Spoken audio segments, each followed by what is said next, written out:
Imaginez que je vous prenne en photo, au milieu d'un groupe, et que je la retouche afin que vous soyez 4 à 5 fois plus petit que dans la vraie vie. J'imagine que vous seriez extrêmement surpris d'avoir rapetissé ainsi. Eh bien, figurez-vous que c'est ce qui se passe depuis bientôt 5 siècles pour l'Afrique. Je m'explique. Depuis la carte du monde par Mercator, qui était hollandais au XVIe siècle, l'Afrique est rapetissée par rapport à sa taille réelle, et l'Europe et les États-Unis sont quant à eux beaucoup plus gros qu'en réalité sur les cartes du monde. Dès lors, vous imaginez que c'est un énorme travail de communication pour les communicants africains, mais aussi du monde entier, que de rétablir la véritable place de l'Afrique sur la carte mondiale. Quel rapport me direz-vous avec la communication ? Eh bien, ça tombe bien là encore une fois, Fred Fougerat, l'homme de Tenkan Paris, qu'on n'a plus vraiment besoin de présenter. Eh bien, Fred s'est emparé, lors d'une tribune dans Stratégie qui est parue toute fin octobre, de cet épineux problème.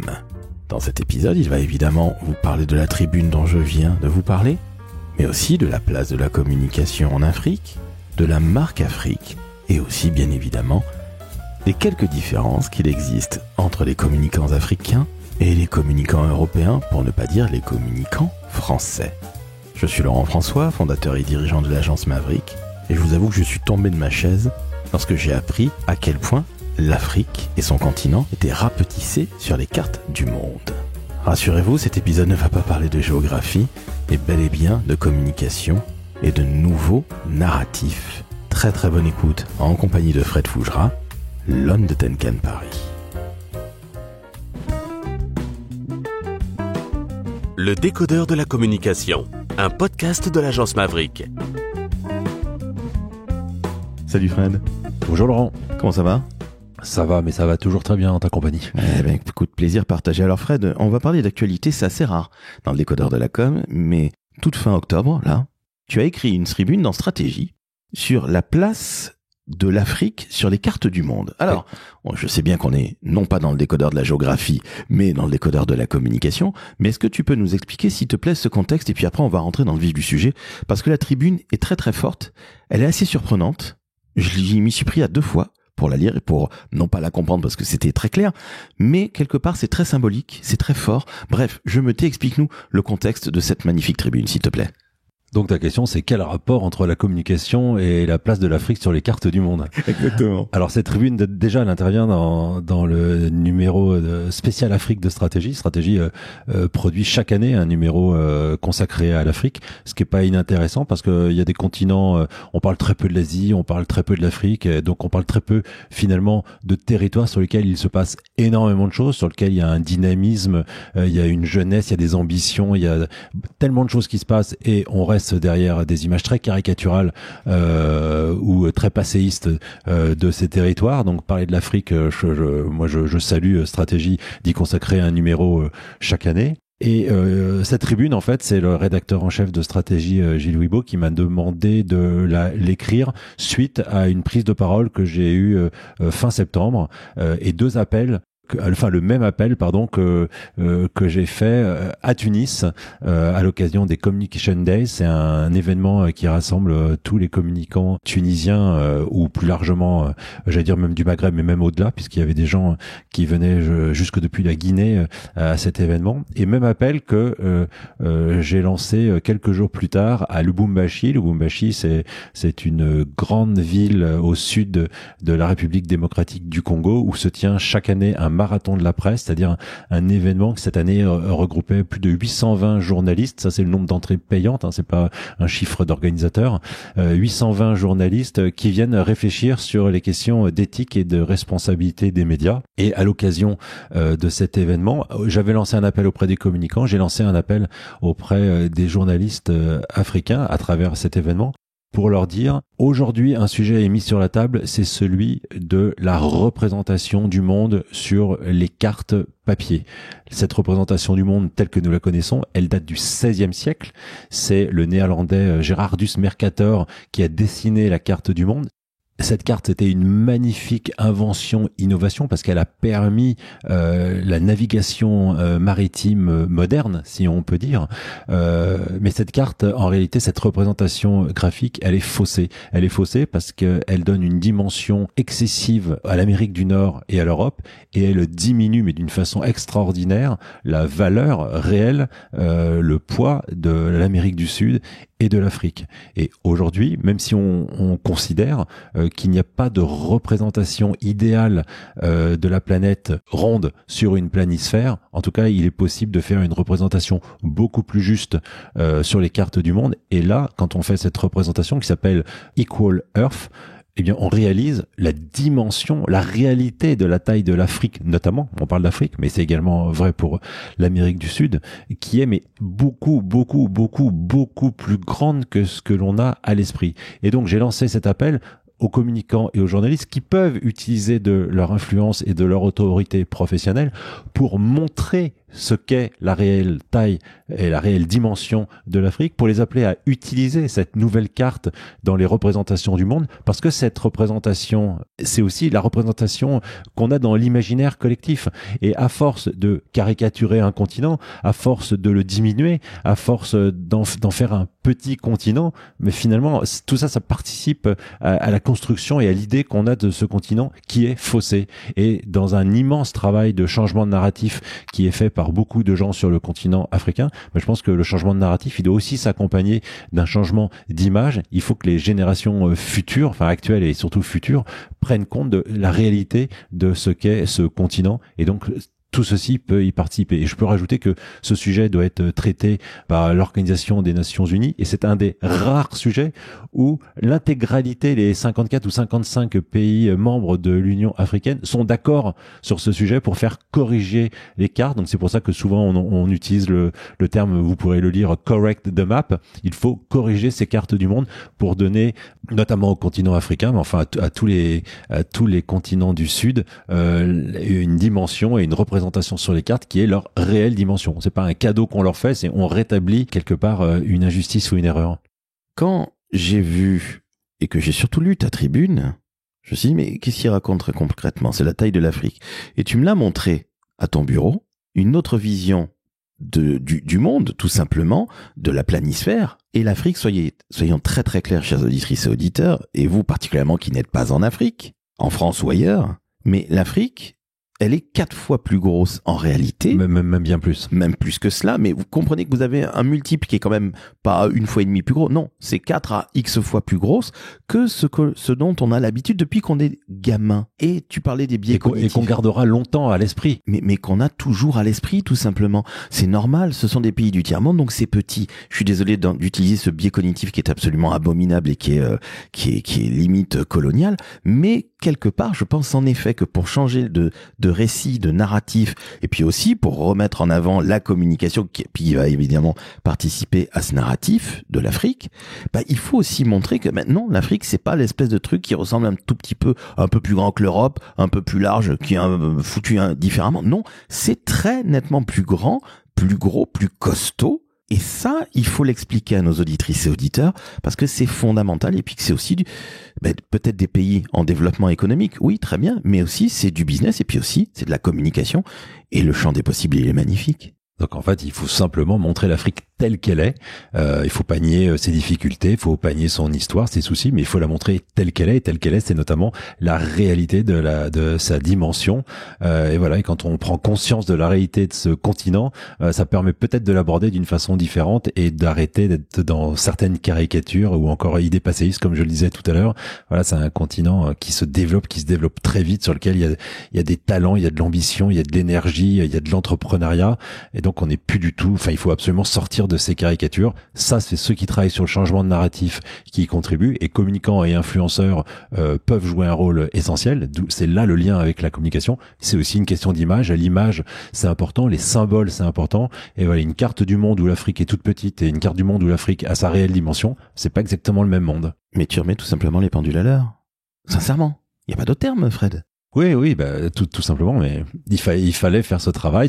Ce sont des associations africaines qui ont lancé ce travail. Moi, je suis qu'un soutien. Hein. Je suis pas à l'origine, à l'initiative de cette correction de carte, bien évidemment. Mais ce sont tous ceux et toutes celles qui travaillent sur ce changement de narratif qui participent à redonner une véritable image à l'Afrique.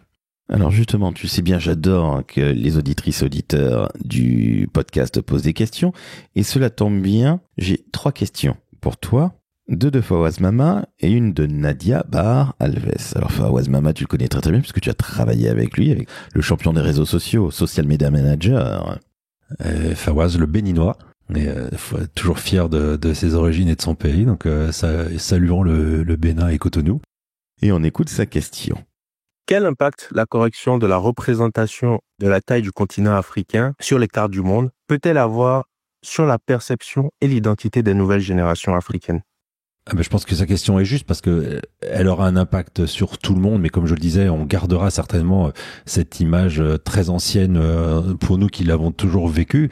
Ce sera très difficile de sortir de changer l'imaginaire collectif de ceux qui ont un passé avec cette image, mais c'est très important d'ancrer cette nouvelle image vis-à-vis des nouvelles générations pour leur faire réaliser la dimension du continent sur laquelle ils vivent, sur lequel ils sont nés, sur lequel ils vivent ou en tout cas qu'ils représentent.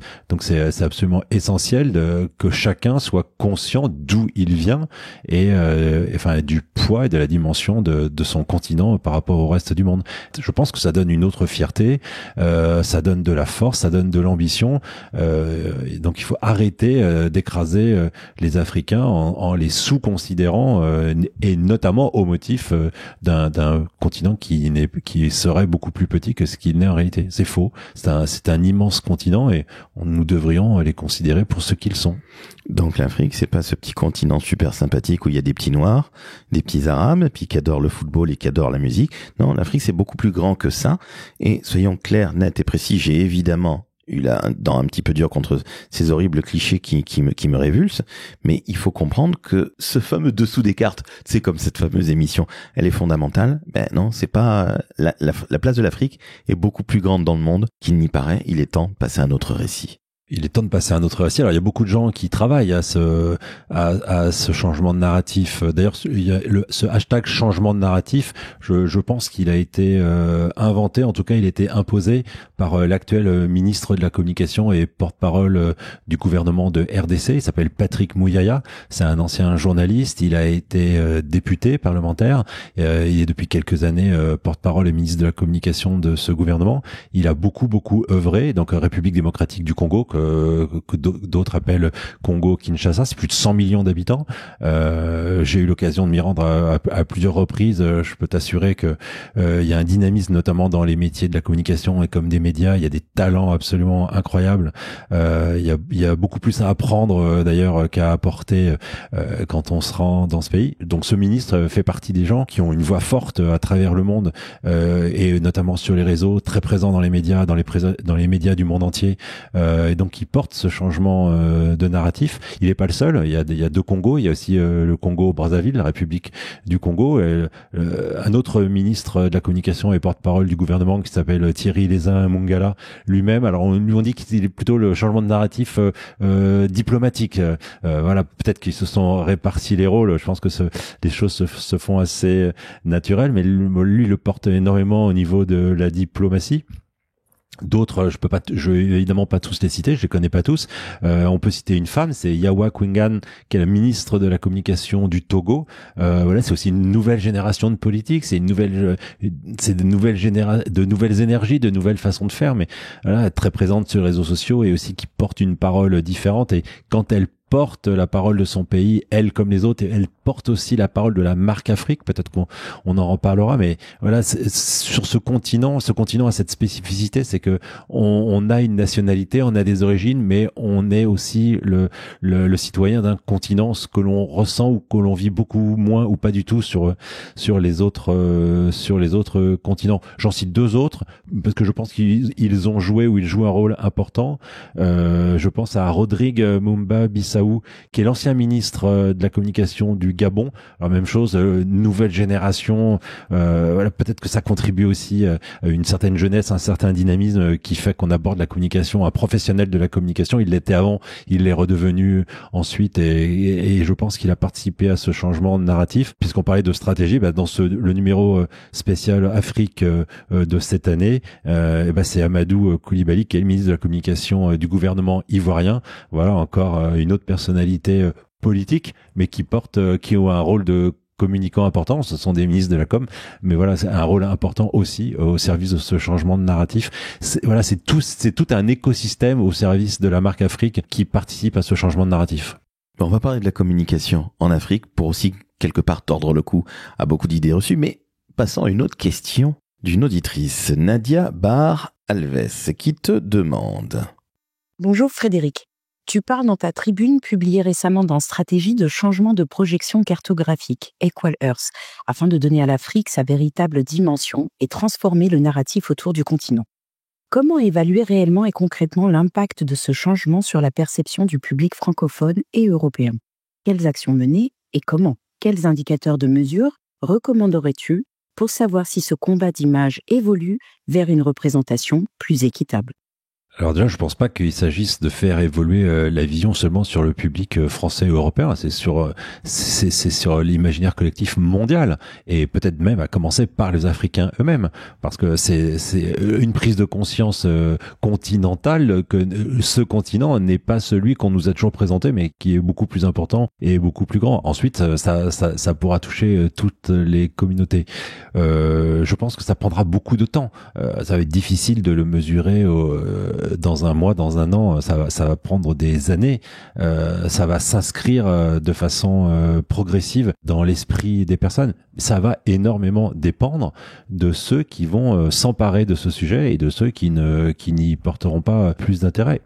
D'où mon double appel en Tunisie et en République démocratique du Congo pour appeler ceux qui peuvent avoir une influence sur l'information, sur les médias, sur la communication, donc et les journalistes et les communicants, pour que eux-mêmes exercent en premier lieu cette influence et participent à accélérer le mouvement et la perception de cette réalité de la dimension de l'Afrique sur les cartes du monde. Alors si l'ONU effectivement satisfait la demande de l'Union africaine et 50, je sais jamais si c'est 4 ou 5 pays de l'Union africaine, évidemment ça accélérera le mouvement, évidemment les éditeurs, beaucoup d'institutions se mettront à la page et permettront d'accélérer le mouvement. Mais encore une fois, ce que dans mon appel aux communicants et aux journalistes, je disais, n'attendez pas l'autorisation d'une institution. Enfin, agissez et prenez le sujet à bras-le-corps et montrez l'Afrique dans sa réelle dimension. N'attendez pas qu'on vous donne l'autorisation de le faire. Et là, il y a une question à laquelle je n'ai pas répondu, mais parce que je ne sais pas y répondre,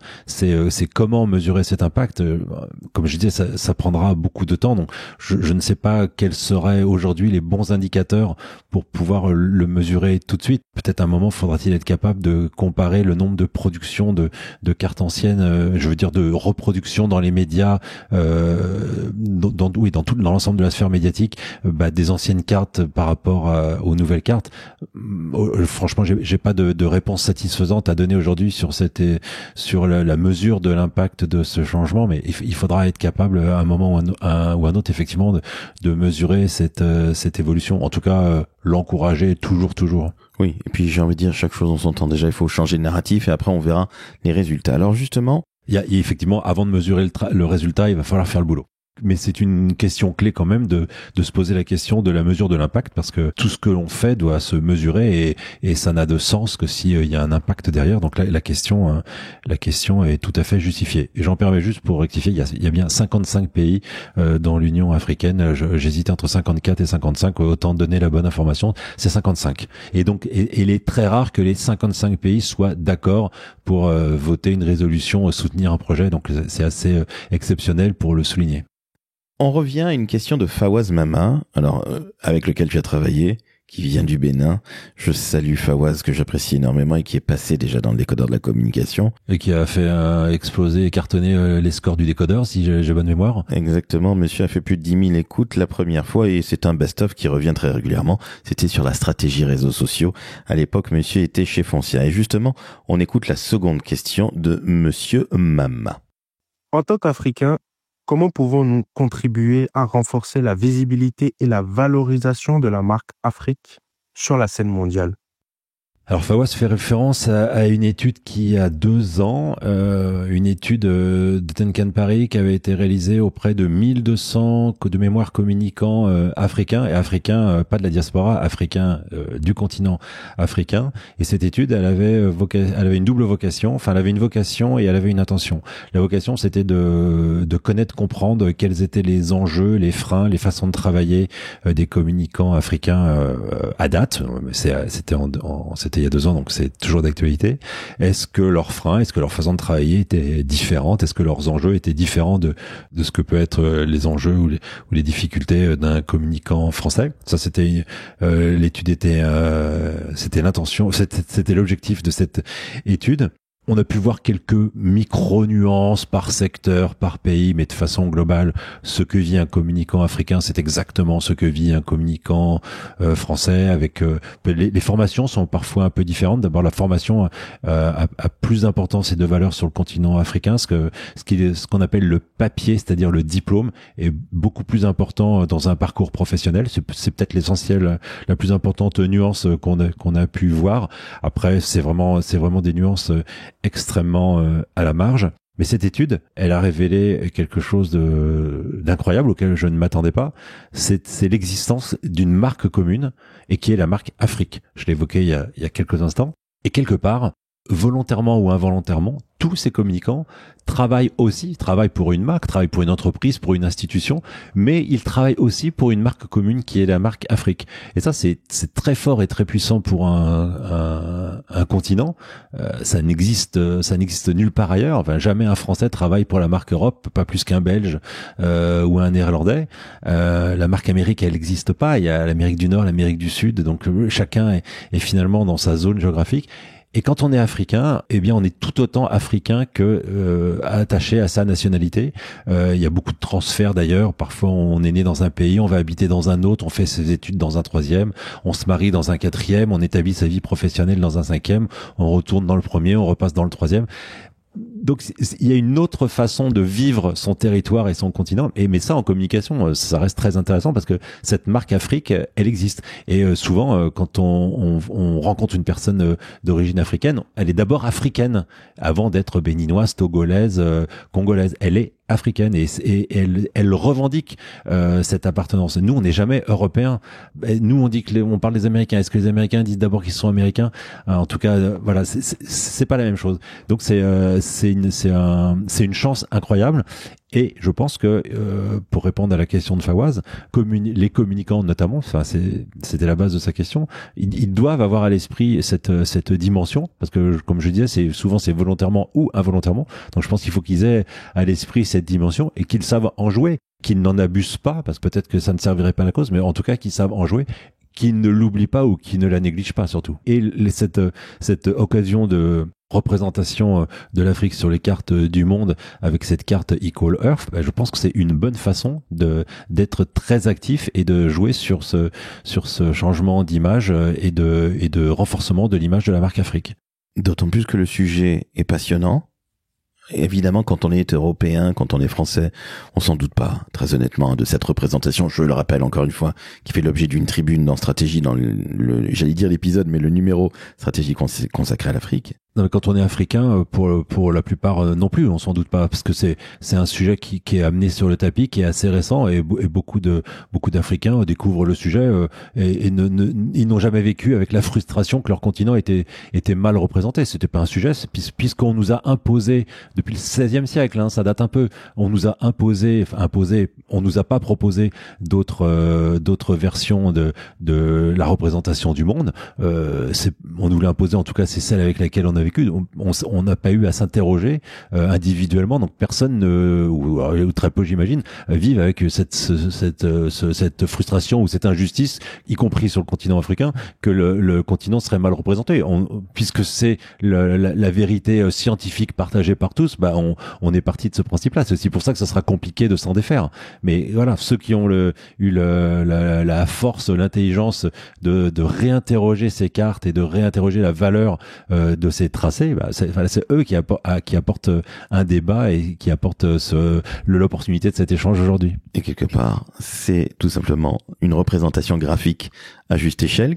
Ça rappelle quelque part nos métiers de la communication.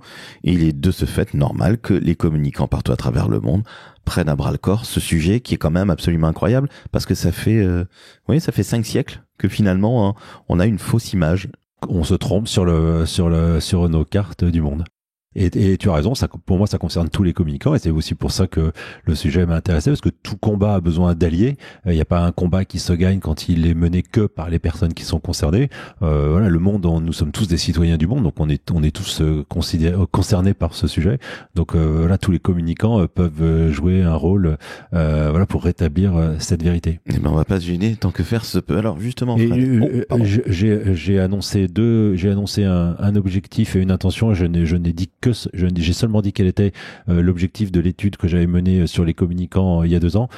J'ai dit seulement par contre, oui, l'objectif, et donc juste préciser qu'il y avait une intention. L'intention derrière, c'était de justement participer moi-même à ce changement de narratif et montrer l'Afrique sous un autre angle que les caricatures habituelles, et donc notamment de le montrer sous l'angle du dynamisme de la communication, des communicants, des métiers de la communication, des agences de communication, du développement du digital, de la vidéo, de la photo. Voilà, il y a tellement de talent, il y a tellement d'énergie, il y a tellement de choses qui se font que mon intention, c'était d'utiliser cette étude comme un prétexte pour pouvoir parler de ce dynamisme et encore une fois de montrer ce continent tel qu'il est et pas tel qu'on l'imagine ou qu'on le caricature. Et bien justement, j'ai même pas besoin de faire de transition pour parler de ça parce que moi je vis en France, je regarde plutôt la communication au niveau européen ou de l'autre côté de l'Atlantique, parfois un petit peu en Asie, mais je n'ai aucune idée de la communication en Afrique. Et je pense que nous avons toutes et tous d'énormes a priori sur la com en Afrique, avec, pardon, je vais faire dans la grosse caricature,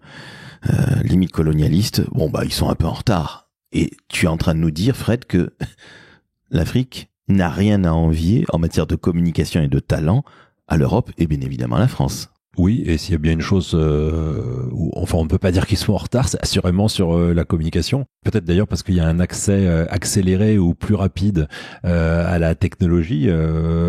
Peut-être que quand on a moins de confort, les nouveaux outils, on se les approprie davantage, je ne sais pas. Et encore là, c'est peut-être aussi caricatural de dire ça. Reste que, oui, moi, mon constat de tellement de pays, alors francophones, mais je doute que ça soit moins bien dans les pays anglophones. Moi qui voyage beaucoup dans les pays francophones sur le continent africain, oui, je vois, comme tu le dis, des talents, de l'énergie, des entrepreneurs. Je vois des campagnes, des projets, des gens de très très haut niveau, de très grande qualité, des dons. Même chose, ça peut paraître caricatural et tant pis, mais un don pour l'image et donc pour la photo et la vidéo. Moi, je suis impressionné. J'adore travailler avec des Africains. Mon photographe officiel depuis quelques années, c'est un Africain et établi en France, mais voilà, il s'appelle Jérémy Boketchou. C'est lui qui signe la couverture de mes 2 derniers livres, de mes 3 derniers livres d'ailleurs.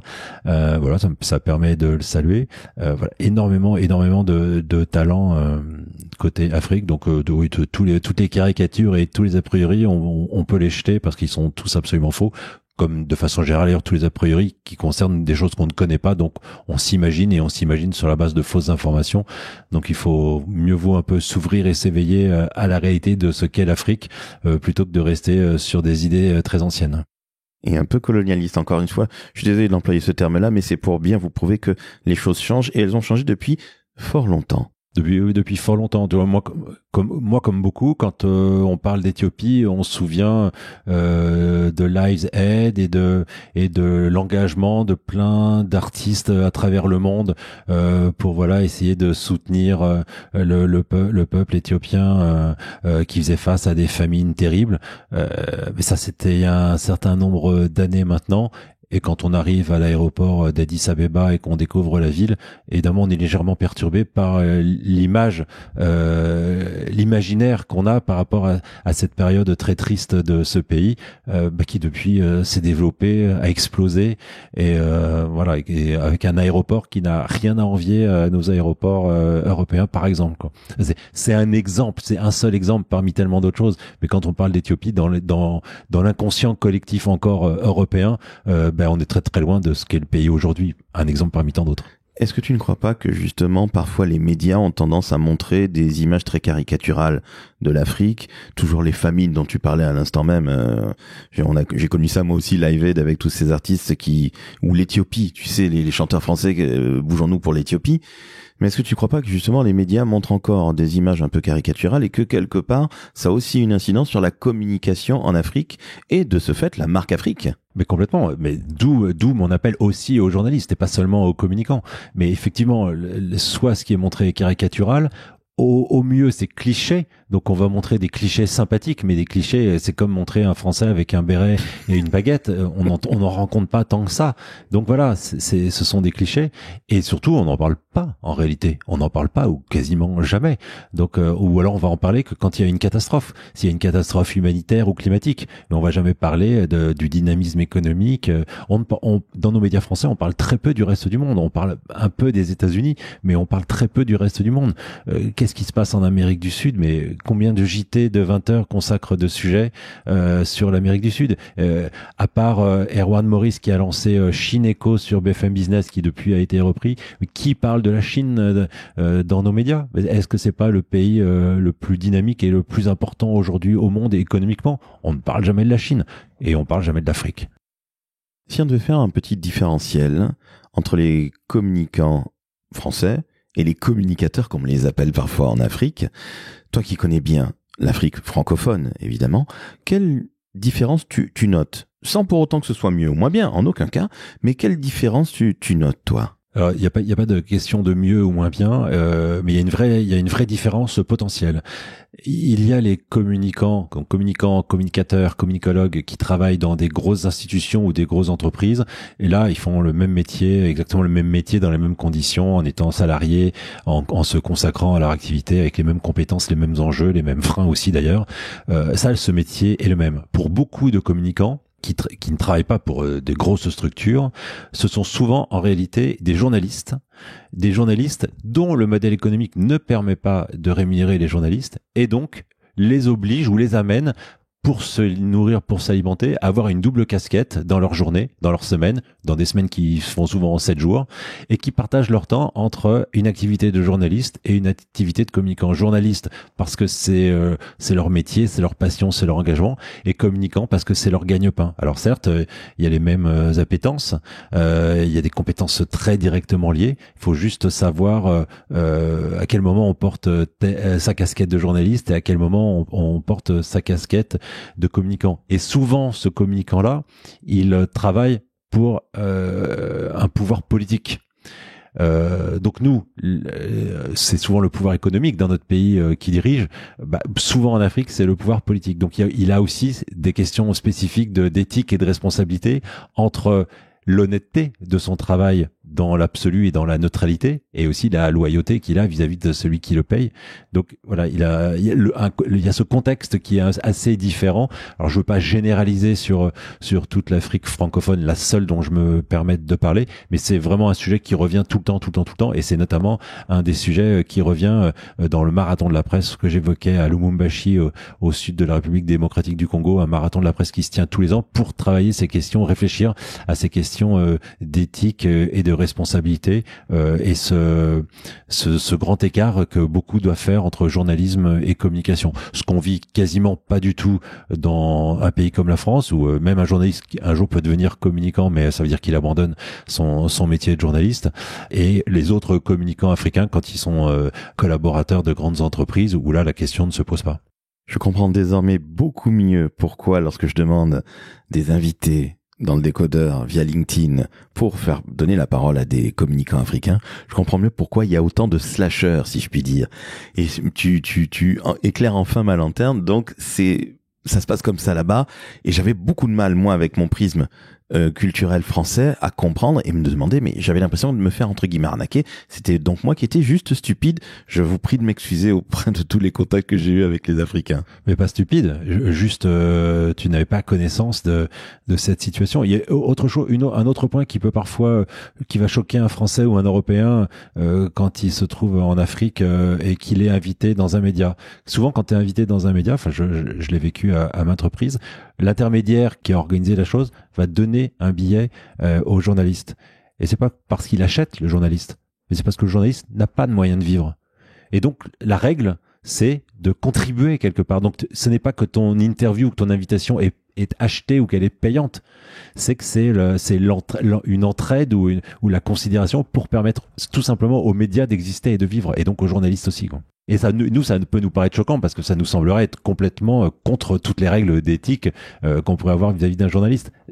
Voilà, ça ne remet pas en cause le travail du journaliste. D'ailleurs, c'est pas parce que tu lui as donné un billet qui va être forcément très sympathique et de connivence avec toi. Il va faire son boulot, mais toi, tu lui as permis de vivre et lui, il te donne une visibilité parce que ton actualité intéresse son média. Bah écoute, merci à toi Fred, on se couche beaucoup moins bête grâce à toi. Je n'aurais jamais deviné, je n'avais pas compris l'histoire des slashers et cette histoire de bifton, ça fait partie de la culture là-bas et ça se respecte au plus haut point. Et qui n'a rien à voir d'ailleurs avec la corruption, avec d'autres sujets qui existent sur le continent africain. Elle a une relation à l'argent qui est parfois différente ou pas toujours compréhensible pour nous. Là, c'est pas que ce soit compréhensible ou pas, mais en tout cas ça s'explique. C'est que les journalistes, ils ont besoin de manger le soir, ils ont besoin de s'héberger, leurs médias a besoin de fonctionner, leur matériel a besoin d'être acheté et il y a souvent pas le modèle économique qui va avec. Donc ce sont d'autres fonctionnements, arrangements, méthodes, double emploi, billets avant d'entrer dans un studio. Voilà, c'est différentes façons de travailler. Et ce qui ne remet d'ailleurs en rien en cause, je tiens quand même à le préciser, la qualité de leur travail et leur professionnalisme. Voilà, ça n'a rien de simple et d'évident de se retrouver à la interviewé par un journaliste, même d'une chaîne de télévision, de radio locale. On a affaire à des vrais pros en face de soi et on a intérêt de travailler son sujet avant de se présenter et pas de se dire je suis en vacances et que tout va être facile. Très loin de là. C'est bien de le rappeler aussi, c'est pas parce qu'il y fait chaud, je reste dans le cliché volontairement, qu'on va y aller en tongs, en t-shirt et puis les mains dans les poches. Tu fais bien de le rappeler. Je reviens à l'éthique. Est-ce que tu ne crois pas finalement que les communicants, au sens le plus large du terme en Afrique, soient très en avance sur nous? Parce que finalement, l'éthique dans la communication, il y en a toujours eu, mais c'est l'éthique du business quelque part, mais on ne s'est jamais réellement penché, nous les communicants en France, sur la problématique d'éthique. Alors je suis pas certain qu'on ne s'y soit pas penché. Peut-être qu'on n'en a pas tiré des conclusions ou que ces conclusions n'ont pas été partagées. T'as raison. À l'inverse, c'est un sujet en tout cas qui est très présent dans les débats entre communicants et journalistes. Donc j'ai pu le vivre en direct. J'ai aussi pu le vivre par rapport à l'étude que j'évoquais en début d'échange, où les questions de RSE et d'éthique sont très présentes. Et notamment, moi, dans mon étude, je leur demandais est-ce qu'elles sont présentes, mais est-ce qu'elles relèvent de la réalité ou est-ce qu'elles relèvent du discours? Est-ce que, à votre avis, ce sera important demain, essentiel, ou est-ce que finalement ça restera de l'affichage? Difficile de tirer des conclusions, en tout cas certaines, mais ça donnait pas le sentiment que ce soit une question d'affichage. Oui, c'était très présent dans le discours, mais oui, il y avait aussi une volonté d'être très concret ensuite dans les faits. Donc c'était pas du pipeau. Non, c'est pas du pipeau. C'est pas la première des priorités. Il y a d'autres sujets à régler, mais en tout cas, c'est pas quelque chose qui est enterré, c'est pas quelque chose qui est mis de côté. C'est vraiment existentiel. Et encore une fois, quand j'évoque le marathon de la presse à Lubumbashi, ça fait 11 ans que ça existe, donc ça fait quand même 11 ans qu'avec des autorités, les représentations de l'ordre des journalistes, des plus hautes autorités de l'État, voilà que tous les médias consacrent du temps et de l'énergie à se questionner sur la meilleure façon de pouvoir faire leur métier. Donc c'est réel, concret et sérieux. Eh bien écoute, comme quoi une tribune dans Stratégie sert toujours, et on salue Gilles Wibo, qui est le rédac-chef de Stratégie. Saluons également toutes ces équipes. On peut saluer toutes ces équipes parce qu'il y a du monde derrière. Il y a du monde pour produire ce travail au quotidien et en hebdo-magazine. Absolument, c'est vrai, tu as tout à fait raison. Donc on salue évidemment les équipes de Stratégie, ainsi que Gilles, le rédac-chef. Puis je tiens à saluer aussi ce numéro chaque année sur l'Afrique, qui est très important, et sur les communicants africains, parce que je crois qu'il faut aussi rappeler qu'il n'y a pas que notre petit pays, la France, qui vaille à travers le monde, ou les États-Unis vers lesquels on regarde beaucoup. Et puis Fred, je fais un petit teaser. Dans quelques jours va sortir ton 9e livre, ton 9e opus. C'est de la com. Alors je le dis avec un air très méprisant et assez stupide, parce que tu exploses, tu tabasses, tu débunkes, appelle ça comme vous l'entendez. Tu t'occupes des idées reçues sur les métiers de la communication. On n'en dira pas plus parce qu'il y a un très très bel épisode en ta compagnie. Mais là, on vient de casser un peu le cou et de casser les pattes aux idées reçues sur l'Afrique et, dans un premier temps, à la représentation graphique sur les cartes de ce continent qui est nettement plus costaud, nettement plus grand que ce que nous pensons depuis 5 siècles. Donc, merci à toi, Fred.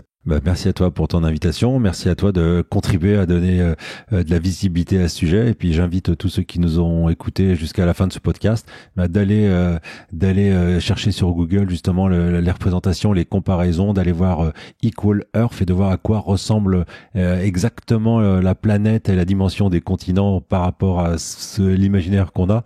Je pense que beaucoup vont être surpris. Oui, vous allez prendre une très très très grosse claque, c'est le cas de le dire. Merci à toi Fred et chères auditrices, chers auditeurs. Vous mettez 5 étoiles sur Apple, 5 étoiles sur Spotify, vous abonnez au décodeur de la com. Et puis je tiens à saluer l'Afrique, le continent africain, parce que en Afrique francophone, le décodeur est très écouté. Et ça a toujours été un kiff de voir au Sénégal, au Mali, à Madagascar, dans les pays du Maghreb, l'Algérie par exemple, le Maroc, etc., j'en oublie. C'est toujours un plaisir de voir qu'on est écouté. Donc je salue nos frères communicants ou communicateurs ou communicologues. Communicologues quand ils ont un diplôme, communicateurs pour différencier de la profession du fait que communicants nous le sommes tous dans la vie de tous les jours. Donc voilà, c'est ces petites nuances de langage qui permettent aussi de replacer les choses. C'est vrai que tout le monde se croit communicant, mais tout le monde n'est pas communicateur. Et ben voilà, on vient encore une fois de tordre le cou à une magnifique idée reçue. Merci à toi Fred et chères auditrices, chers auditeurs, je vous dis à très bientôt. Ciao, ciao.